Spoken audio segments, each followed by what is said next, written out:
दरअसल मुसलमानों के भस्मासुर हैं ये ओबीसी। पहले खाई डाल दी, अब नारी अस्मिता पर ही सवाल उठा दिया।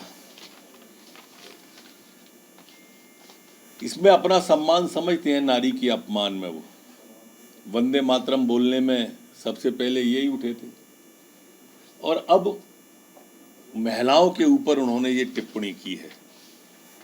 मैं तो उनसे पूछना चाहता हूँ कि अगर मुगलों से कोई संबंध नहीं था यहाँ के लोगों का, मुसलमानों का, तो मुगलों की स्मारकों पे क्यों आप बड़े जोर से हल्ला मचाने लगते हो? क्यों कहने लगते हो कि उनने बनाई। ये दरअसल ऐसा करके ओबीसी जी ने मातृशक्ति का अपमान किया है।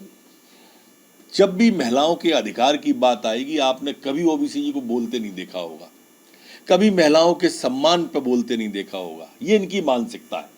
लेकिन महिलाओं के अपमान की, मातृशक्ति की अपमान की, मातृभूमि की अपमान का कोई अवसर ये ओबीसी नहीं छोड़ते।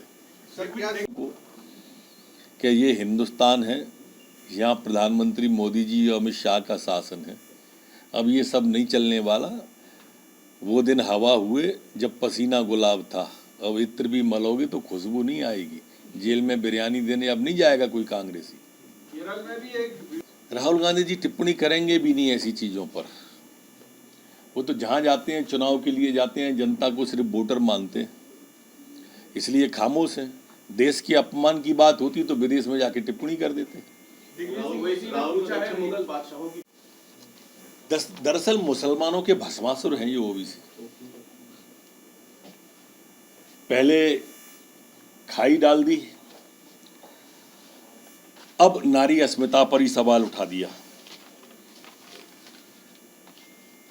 इसमें अपना सम्मान समझते हैं, नारी की अपमान में वो वंदे मातरम बोलने में सबसे पहले यही उठे थे, और अब महिलाओं के ऊपर उन्होंने ये टिप्पणी की है। मैं तो उनसे पूछना चाहता हूँ कि अगर मुगलों से कोई संबंध नहीं था यहाँ के लोगों का, मुसलमानों का, तो मुगलों की स्मारकों पे क्यों आप बड़े जोर से हल्ला मचाने लगते हो? क्यों कहने लगते हो कि उनने बनाई। ये दरअसल ऐसा करके ओबीसी जी ने मातृशक्ति का अपमान किया है। जब भी महिलाओं के अधिकार की बात आएगी, आपने कभी ओबीसी जी को बोलते नहीं देखा होगा, कभी महिलाओं के सम्मान पर बोलते नहीं देखा होगा। ये इनकी मानसिकता है। लेकिन महिलाओं के अपमान की, मातृशक्ति की अपमान की, मातृभूमि की अपमान का कोई अवसर ये ओबीसी नहीं छोड़ते।